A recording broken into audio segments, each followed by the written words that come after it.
I'm Nancy Smith Maddox on WYTV7 in Charlotte, broadcasting on Shine Your Light Radio Ministry in Little Rock, Arkansas.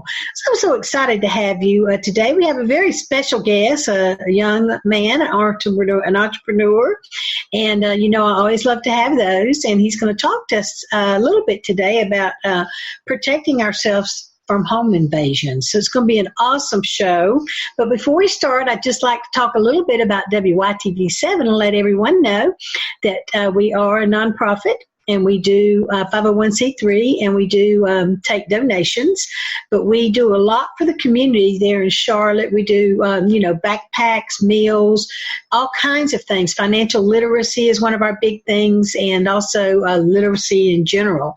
So anyway, I'm really excited to be associated with them, and I hope that you learn a lot from our show today. Without further ado, let me introduce my guest. His name is Curtis Romano. He is the founder of Watchman Solutions. So that kind of tells you where we're going here. He's all in security and all of that, so I'm really excited.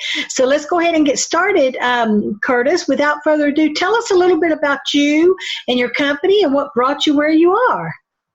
Hey, thanks, Nancy. I really appreciate that. So my name's Curtis. Fresh out of high school, I joined the Marine Corps. I spent 5 years in the Marine Corps infantry, and then after that time, during that time, I did 3 deployments. I deployed to Afghanistan once and Iraq twice. After that time, I moved to Afghanistan. I did 6 years of private security work over in Afghanistan. I'd come home periodically. And so protecting people isn't just something I've done as a hobby, but I've done it professionally for years. And I'm very passionate about people being able to protect themselves, their loved ones, their families, and even anyone in their immediate area that they need to protect. Absolutely. Watchman Solutions, we provide, our biggest emphasis is that we want to provide everyone the freedom to protect themselves, whether that's through education or we provide other services. So we provide concealed carry classes, defensive pistol classes. We also provide home assessments and consultations to their homes, so we can go there, assess their homes, give them a full security plan of, people might have a gun or people might have a Ring doorbell or bright lights, defensive lights in their homes. But all those are tools. They're not really a plan. So we want to come together and provide a full plan of helping them, showing them how to use those tools and how to protect themselves. And then we also provide physical security as well for residents and parties, HOAs, and construction sites as well. Absolutely. Well, people are really more prepared now than they were, say, 4 or 5 years ago. They are arming themselves and they're putting their security systems in. And a lot of them here recently have those doorbell films or whatever they are, Ring doorbells, but anyway, but they don't understand that they need a plan in case something happens, because all of the protection in the world is no good to any of us if we don't have a plan of how we're going to get through something. So that's why I'm really excited to have you tonight, and I hope everyone will perk up and listen, and we'll give you Curtis's information as we go along, so we can be sure that you get your protection plan in place. Especially, we're going to key a lot tonight on home invasions. So, but anyway, what makes Charlotte unique when it comes to national awareness and personal protection compared to other places, Curtis? So, I think what makes Charlotte unique when it comes to situational awareness, personal protection, I think what really makes it unique is the massive growth Charlotte is experiencing. Neighborhoods are being put up all over the place. There's a lot of gentrification going on downtown. There's a lot of growth in here. I think it's going to keep going until, I think, 2025, I read the other day. So there's a lot more growth going on here than I've seen. And I grew up just south of D.C. There's still a fair amount of growth there. I've lived in St. Louis for a few years. That's a big city, but I've not seen growth at this scale in either of those metropolis areas like I'm seeing in Charlotte. And so what that does is that brings a huge mixing pot of people, mostly good people. We're also going to get some not good people. And so it really creates a different level of situational awareness that we all need within who's moving in next door or wherever you're going out in town. It's just going to create a lot more people and more people, is definitely absolutely.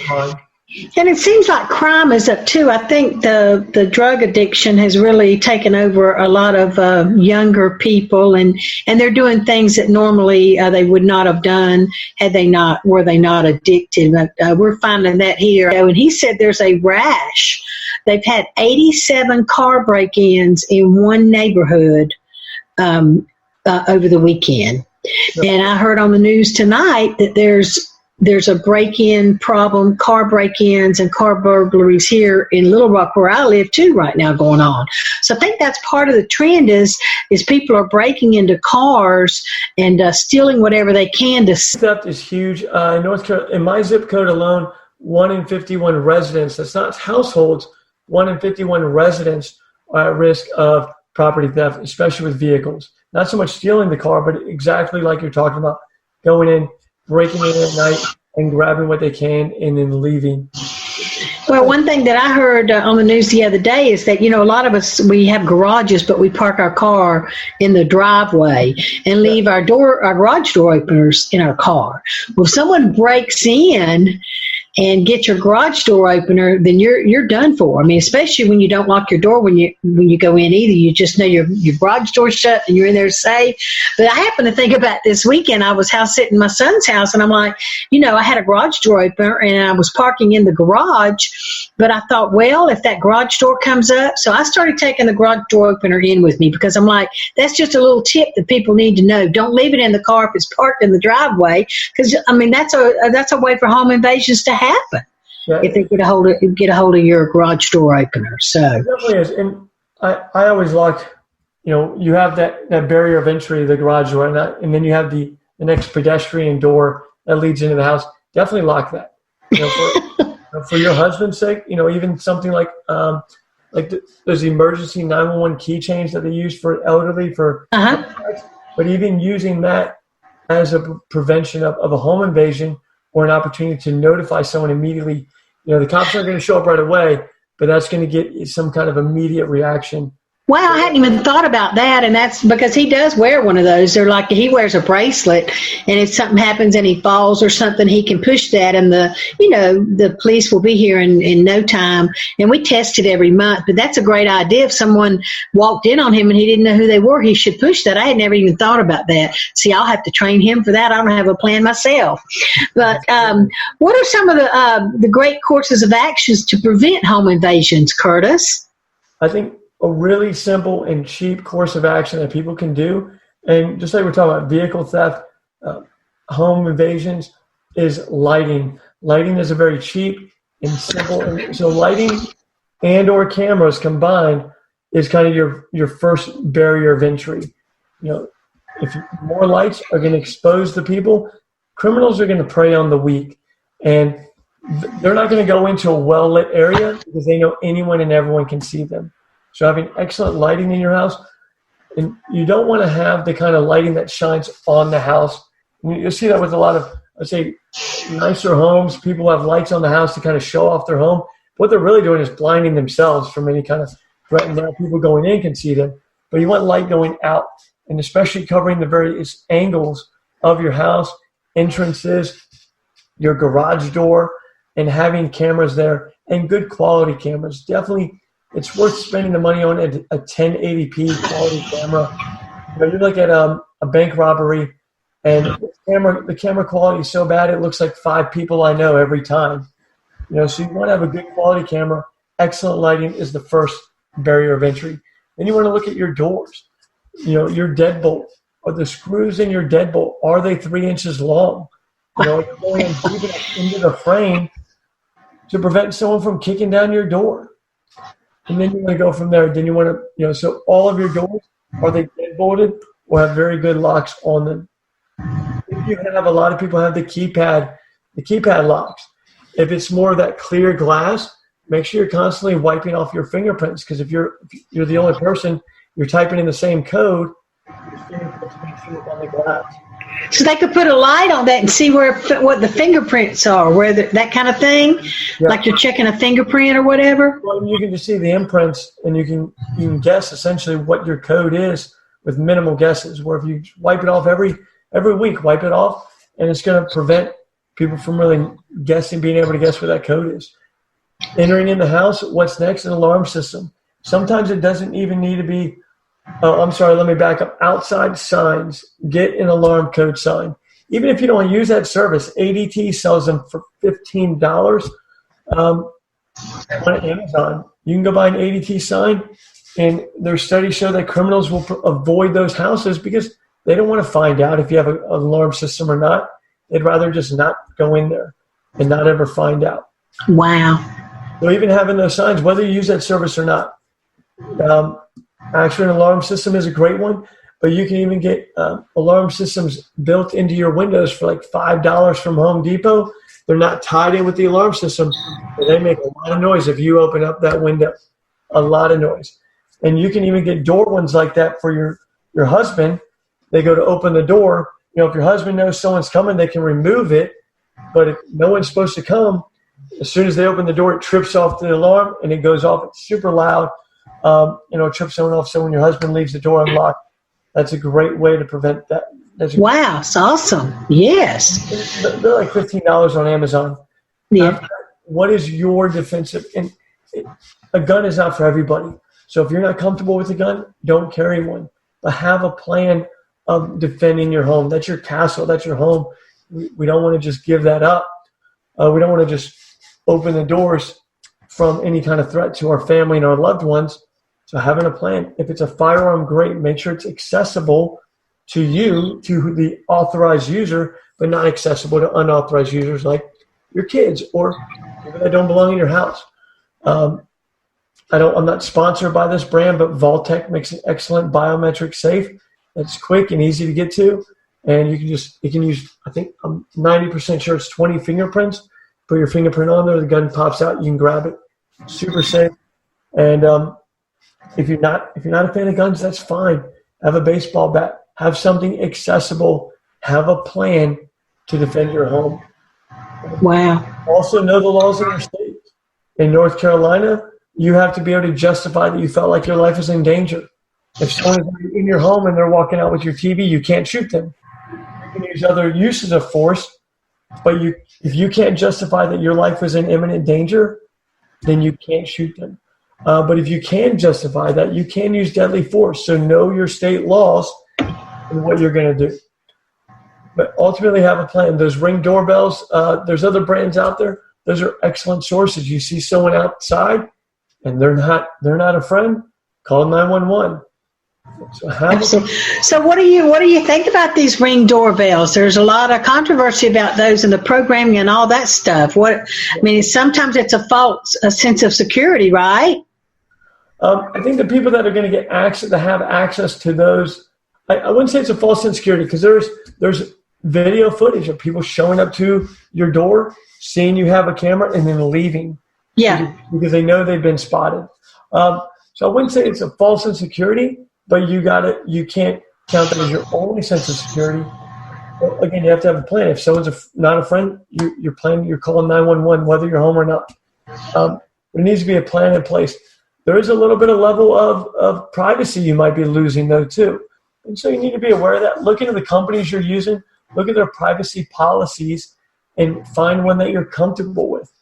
I wouldn't just buy the complete knockoff from China that who knows where that video. Wow. Yeah. Goodness. I know a house set. It's been caught with a deal with Facebook. So oh my goodness. You gotta be, what level of privacy are you willing to sacrifice? Because that feed has to go somewhere. Wow.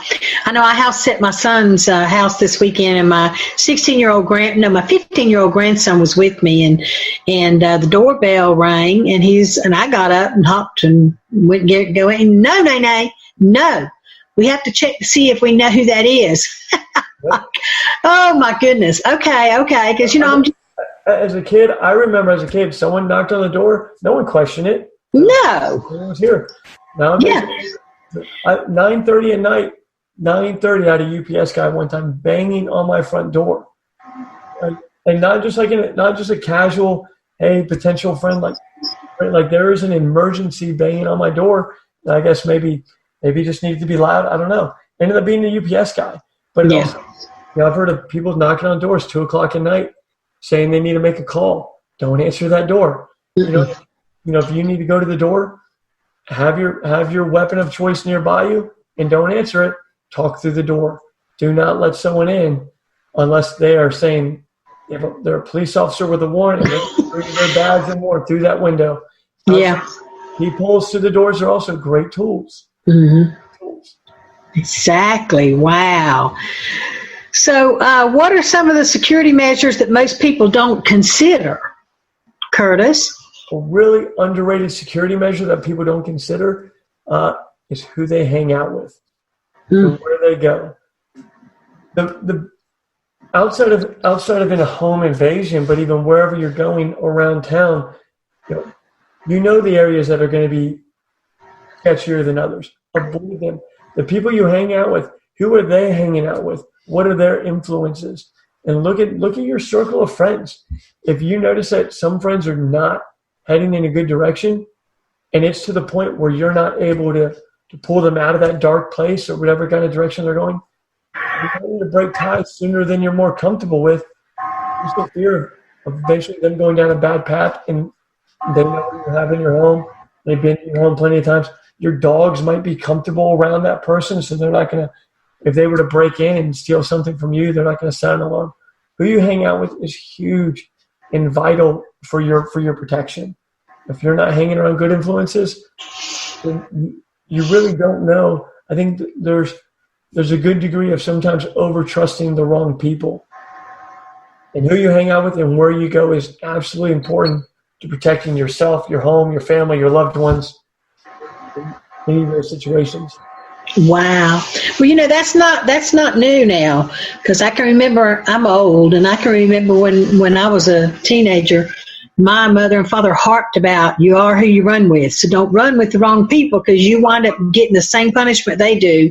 And I even preach that to my grandkids now. Because if you're in a car with somebody and you get caught with something illegal in there, you're in just as much trouble as they are. So, the other end of December, a very unfortunate event in Charlotte happened where there was a shooting at the mall, and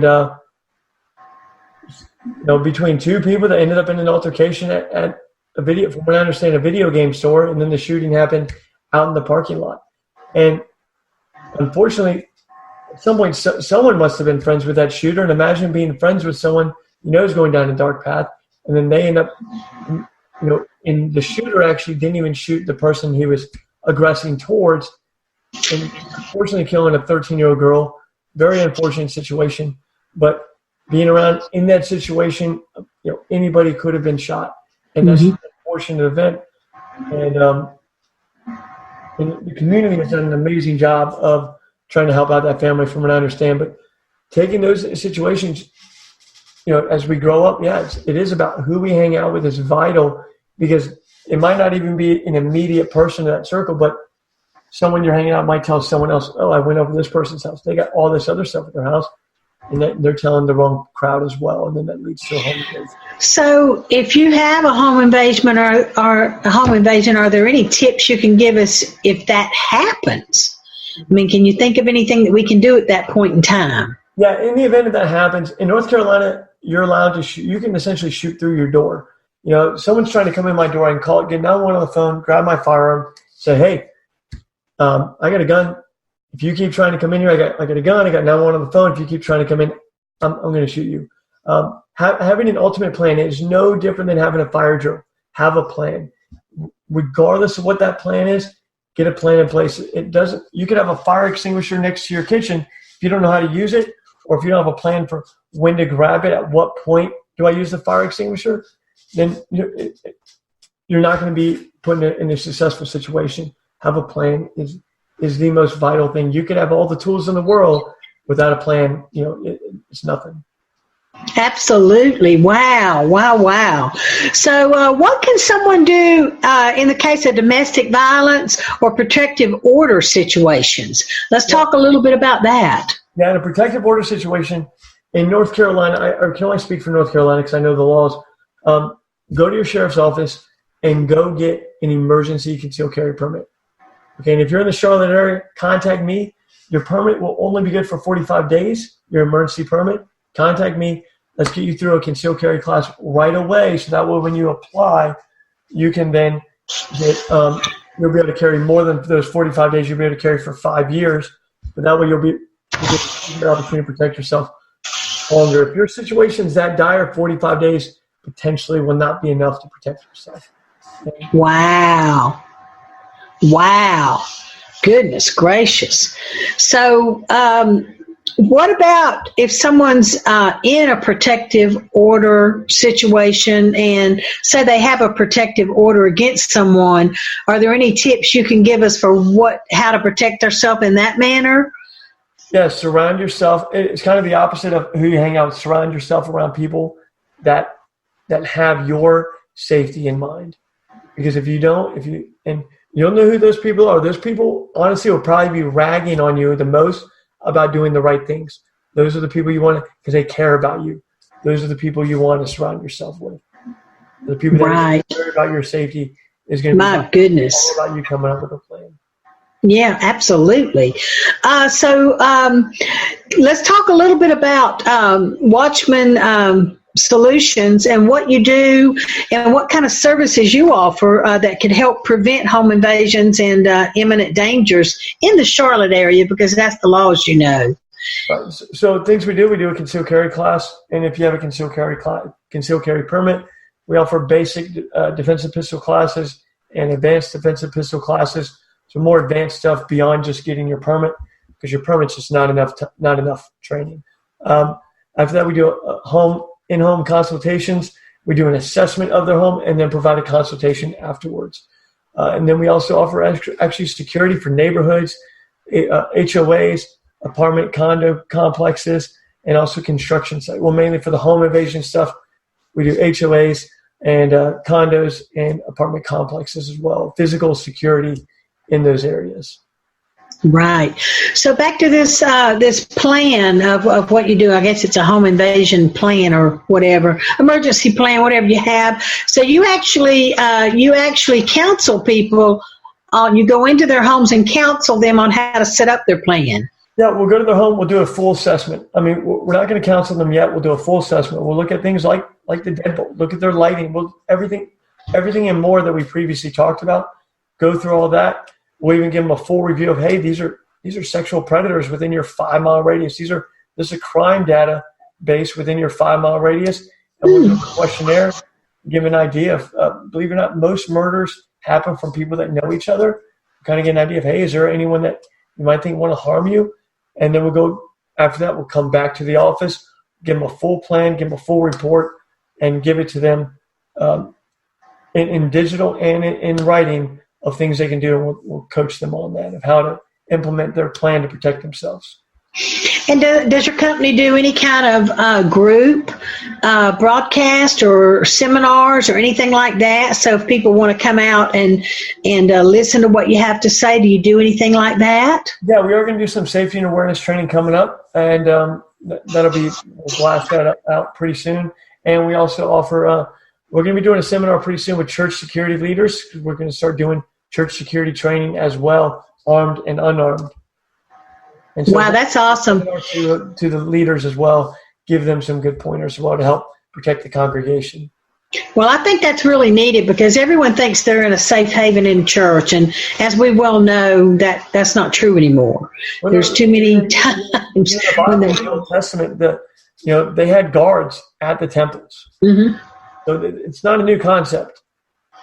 Right. It's especially difficult now, over there near where y'all live. They had that church shooting a few years ago where they killed everybody at prayer meeting. And then you've had, you just have invasions. They come and steal. And one church that I was associated with in Georgia, it actually had a robbery right after the offering was taken up. Yeah. Armed robbery. They came in and stole the offering.